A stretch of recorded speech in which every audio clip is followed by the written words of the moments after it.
The dress had been washed twice. Mei Lin knew this because she had washed it herself, on her knees by the small tub in the back bathroom, the one she was allowed to use, scrubbing the collar until her knuckles went raw. The pale gold fabric had a tendency to pick up color from other things. Her stepmother's laundry, usually. Huiling's red blouse had bled into it once, and Mei Lin had spent 40 minutes getting the pink out because no one was going to do it for her. She pressed the hem flat with her palm. She had restitched it herself, sitting by the window on a Tuesday night while Huiling's daughters watched television in the next room and laughed at something Mei Lin hadn't been invited to understand: 3 small loops where the thread had come loose. She matched the original color close enough that you had to be looking for the difference.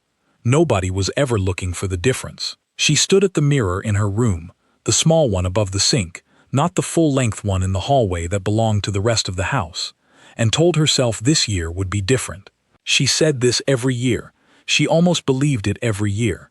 The Mid-Autumn Festival happened the way it always did, with noise and color, and the kind of warmth that presses against you from all directions at once.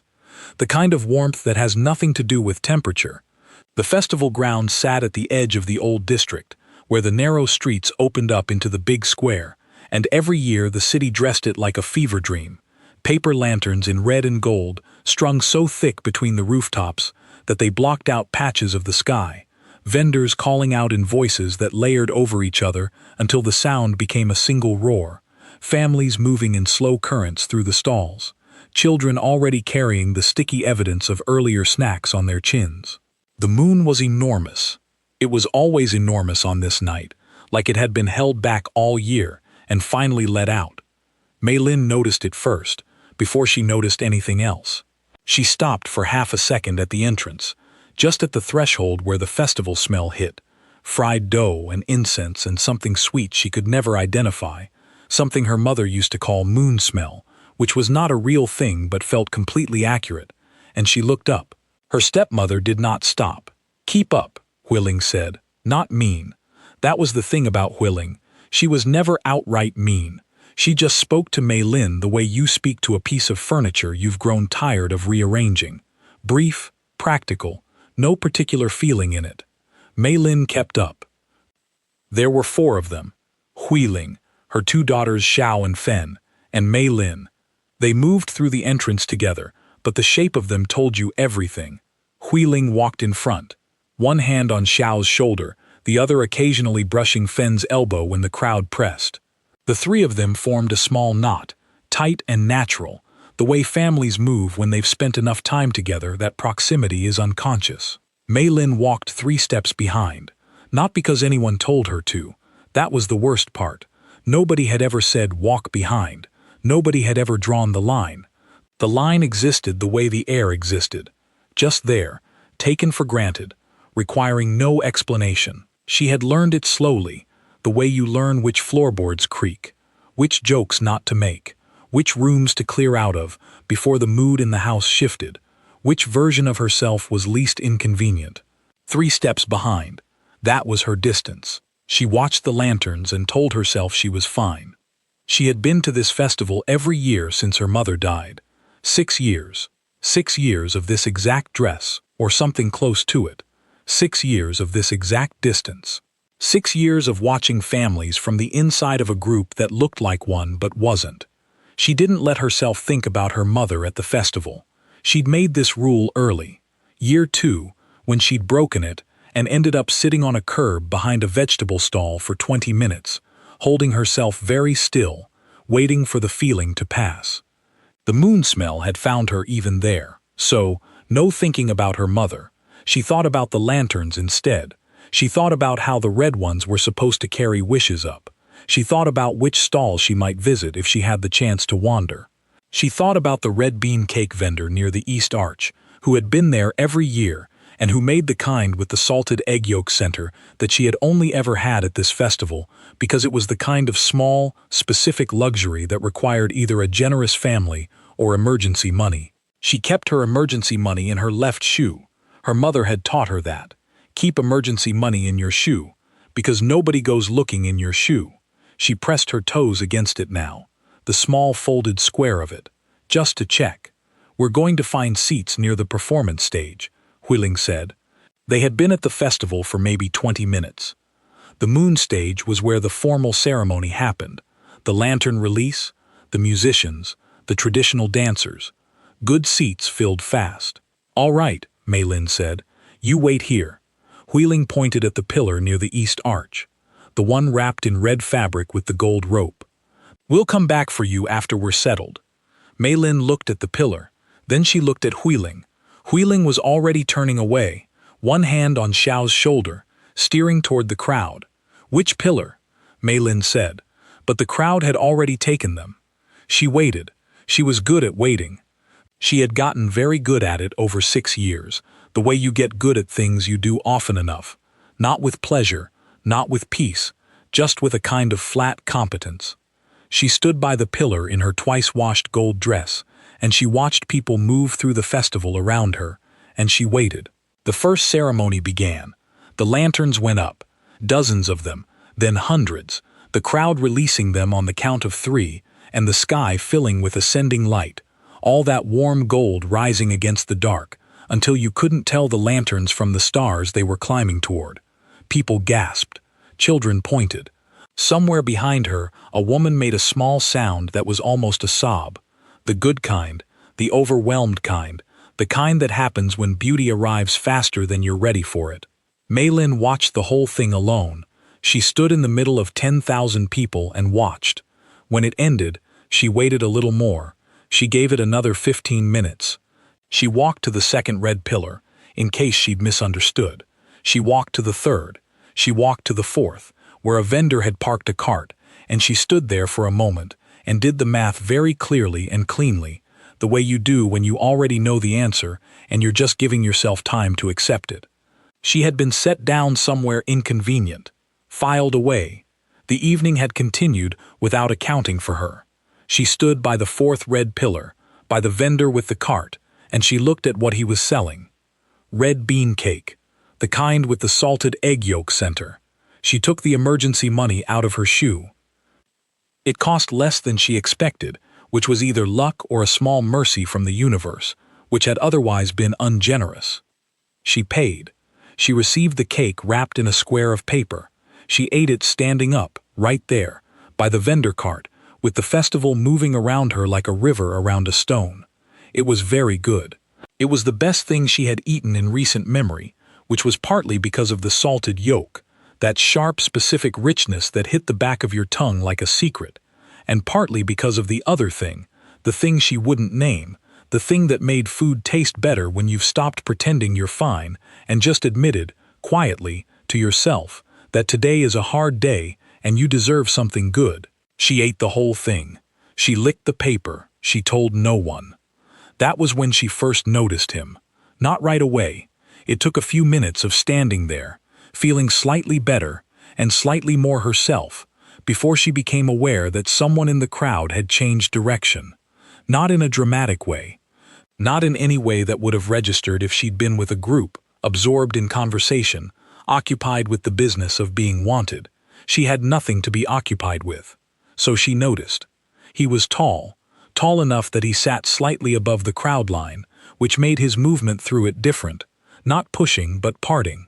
The way a current parts water, without effort, without aggression, just because the physics of the thing made it so. He wore dark clothes, nothing remarkable, but there was something about the way he wore them that suggested the clothes were an afterthought, that the person inside them was the actual substance, and the fabric was just being polite. He was not looking at her, he was looking at the stage, then the stalls, then the sky, the look of a man moving through a public place with the performance of someone who has a perfectly ordinary reason to be there, which she recognized immediately because she had worn that performance herself, in this exact spot, for 6 years. Then he looked at the cake, specifically at her, eating the cake, the paper-licking part, which she had not timed particularly well. She stopped licking the paper. He did not look away, but he also did not do anything with his face. No smile, no reaction, just saw her, registered her, continued. She looked at the lanterns. He changed direction. The thing about changing direction in a crowd is that you have to commit to it. You can't half change. The crowd doesn't allow it. You pick your new angle and you go, or you stay where you are, but there is no subtle middle option. He committed. She noticed because she was looking at the lanterns, and he appeared in her peripheral vision, slightly closer, then slightly closer again. She didn't turn. She had the instinct, honed by years of being in spaces where drawing attention to yourself was always a slightly risky proposition, to simply wait and see. He came to stand beside her. Not in front, beside. About the width of a festival program between them, which was close enough to be deliberate and far enough to be deniable. He looked at the sky. She looked at the sky. "Are you waiting for someone?" he said. "Or have you given up on them?" She turned. He was still looking at the sky. His profile was, she made a small internal note and filed it under irrelevant information, the kind that made you temporarily forget what you were thinking about, which was unhelpful, because she had been thinking about whether to be offended by the question. She decided not to be. "Given up," she said. He nodded. Like this was a reasonable answer, like people said it to him regularly, and he found it neither sad nor alarming, just informative.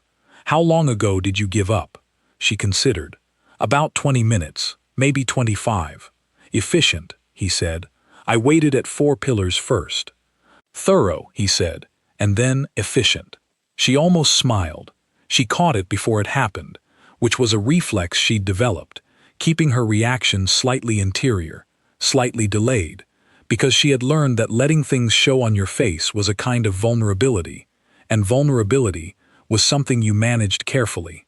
But he caught the almost smile anyway. She could tell because his own mouth shifted, barely, at the corner. Not a smile, the shadow of one. "I'm Hal," he said. Not, "Let me introduce myself." Not, "My name is."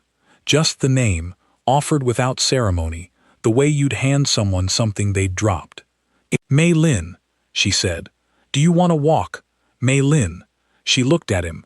He was standing very still, which people didn't usually do in crowds. Most people shuffled, adjusted, compensated for the press of bodies around them. He just stood, like the crowd was happening near him rather than to him.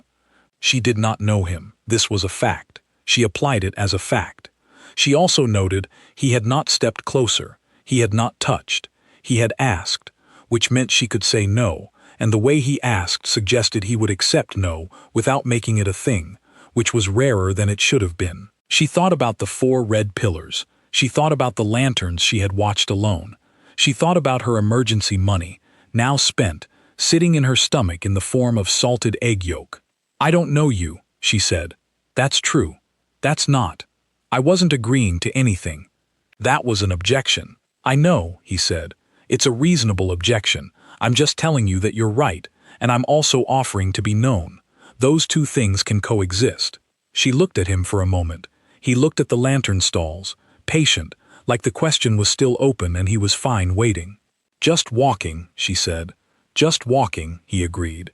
He held out his hand, not to take hers, an open palm, gesturing at the festival, the direction of the silk ribbon sellers and the tea stalls, an unfinished sentence shaped like a direction.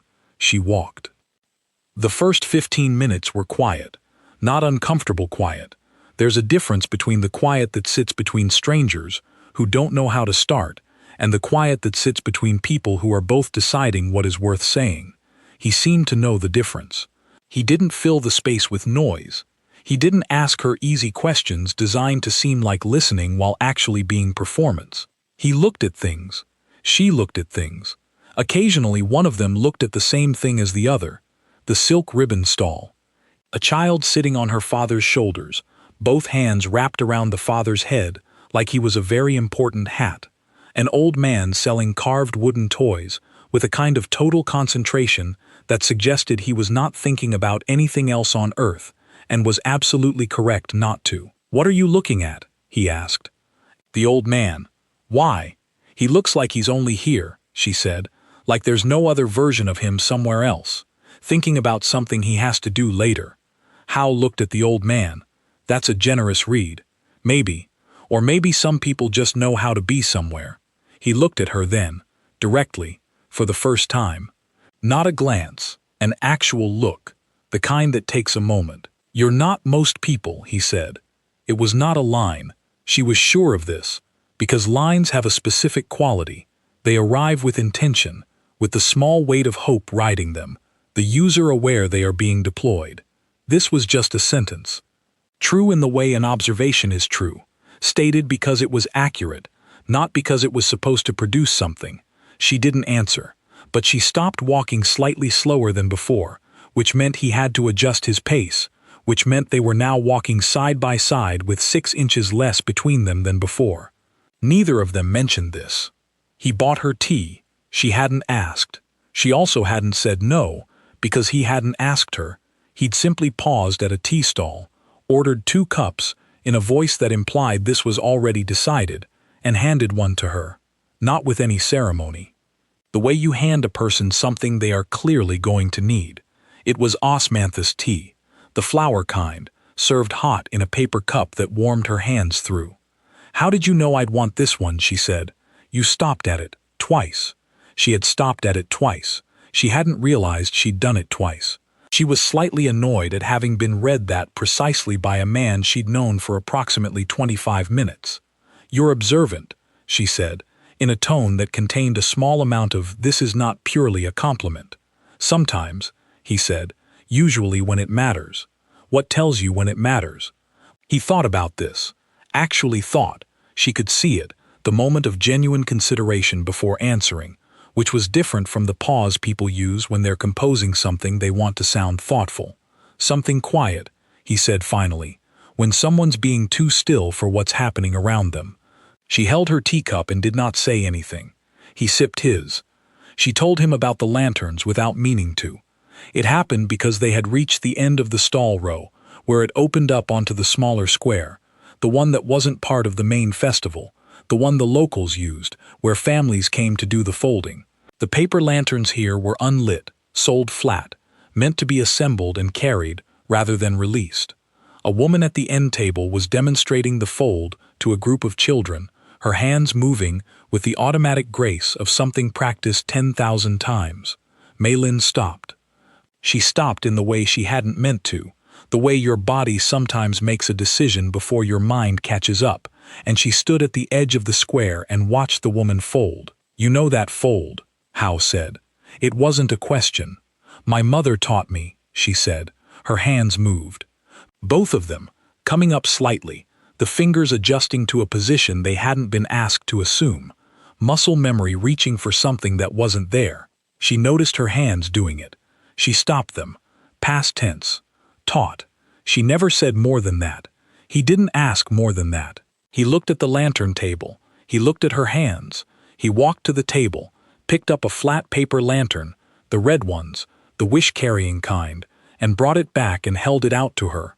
Not, "Do you want to fold one?" Not, "Would you show me?" Just the lantern, held toward her, already decided. She took it. Her hands remembered.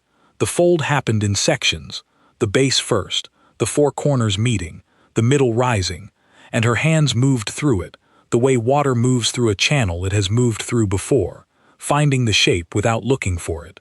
She creased. She tucked. She turned it. He held the paper steady when she needed it held, and said nothing the rest of the time, which was the exact right amount of participation. When she was done, the lantern sat in her hands, assembled, shaped, real. She looked at it for a moment. She loved this festival, Maylin said. 1 sentence. She did not finish it and did not have to. He didn't say, "I'm sorry," or "that must be hard," or any of the things people say when they've heard something they recognize as painful and want to be seen acknowledging it. He didn't look at her with the soft, careful eyes of managed sympathy. He just said, "Do you want to light it?" They lit it by a small brazier that a vendor kept going for exactly this purpose. The flame caught the inside of the paper and made it glow, that warm, translucent orange-red of lit paper, like a tiny sunrise you could hold. Maylin held it by the wire base and felt the heat rising from it, the lift of it, the way it tugged slightly upward as if it had been waiting. "What do you put in it?" he asked. "A wish?" "My mother said the ones that carry wishes go up for you," Maylin said. The ones that don't carry anything go up for everyone else. She released it. They watched it go. It rose steadily, no wobble, catching a current at about 30 feet up and accelerating, joining the scattered others that hung against the dark like punctuation marks. She tracked it until she couldn't tell it from the stars. Her throat felt strange. She pressed her lips together and breathed through her nose, and the moment passed. He stood beside her and looked up at the same sky. "What are you doing here tonight?" she said.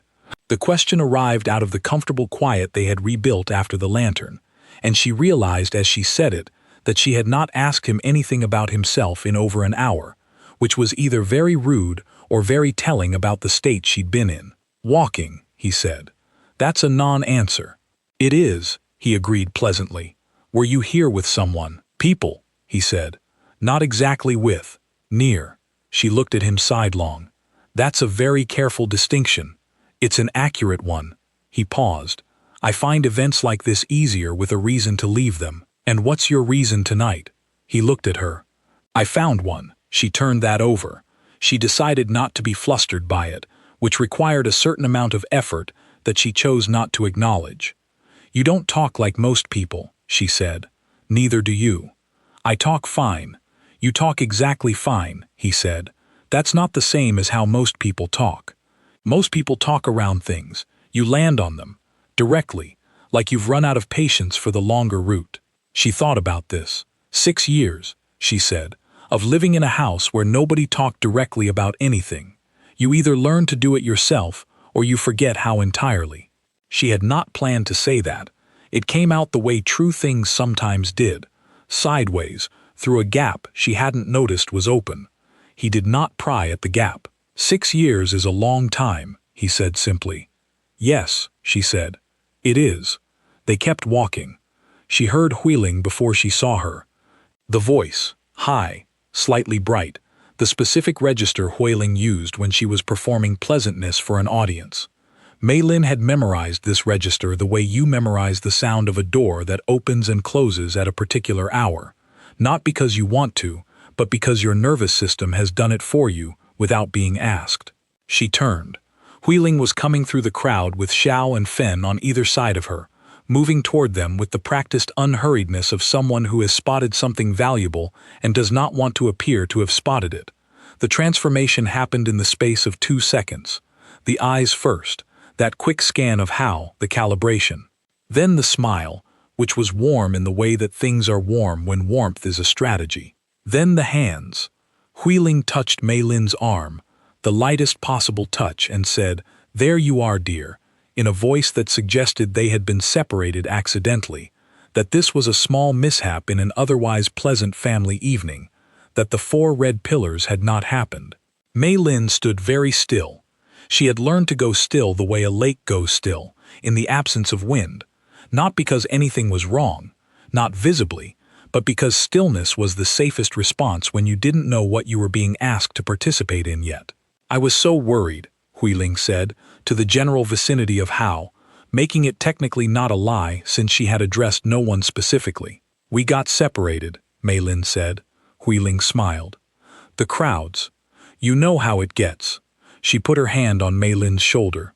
Light, easy, the gesture of a woman placing a hand on a thing that belongs to her. Hao looked at the hand. He looked at it for exactly long enough to have seen it, and then he looked at Mei-Lin, and Mei-Lin's face was what it always was in these moments. Closed, smooth, the expression of someone who has gotten very good at not needing the walls to show. But he saw through the walls. She could tell because of what he did next. "We were just finishing," he said, to Huiling. "Polite. The kind of polite that doesn't require warmth. She'll be with you shortly." Huiling blinked. He did not look at Huiling again. He looked at Mei-Lin. "Walk me to the east gate." Not a question, not a command. An invitation structured in the grammatical form of a statement, which left her completely free to decline, and also made it very easy not to. She walked. Huiling's hand fell away from her shoulder. They walked back through the festival. The same route, roughly, but it felt different now that they were moving with intention rather than drifting. The lanterns looked the same. The vendors were still calling. The moon was still enormous. At the east gate, her east gate, the one she had stood by at the wrong pillar. He stopped. She stopped. He reached into his jacket pocket and produced a folded piece of paper. Small, white, creased once. He held it out. "You don't have to use it," he said, "but you should know it exists." She took it. She unfolded it slightly, just enough to see that it was real, that there was a number on it, that it was written by hand rather than printed, which told her something she didn't have words for yet. She looked up at him. He was watching her with that same quality of attention she'd noticed at the cake stall, not performing watching, actually watching, the way you watch something that matters, without knowing yet why it matters. "Most people who hand a girl a number want something immediate from it," she said. "Most people," he agreed. "You don't. I want you to have an option," he said. "That's all. Whether you use it is entirely yours." She folded the paper. She reached down. She put it in her shoe, right where the emergency money had been. He watched her do this. A beat passed. Something moved across his face. Not a smile exactly, more like the specific expression of recognizing a fact about a person and finding it unexpectedly important. A private expression.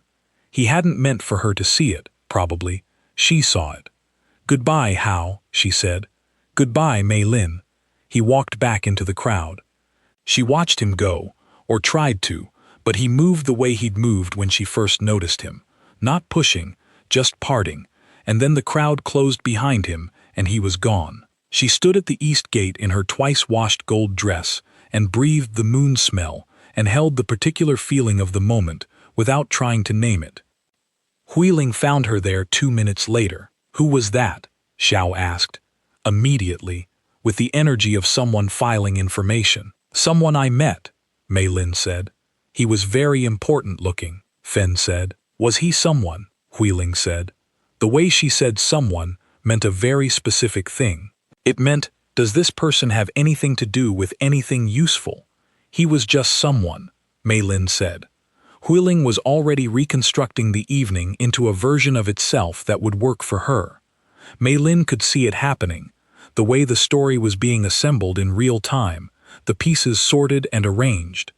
The important man, the remarkable coincidence, what fortunate timing, how charming that they had crossed paths. Mei Lin let her do it. It didn't matter. She bought one more lantern at the edge of the market, from the last stall before the gate, paying with coins she had found at the bottom of her pocket.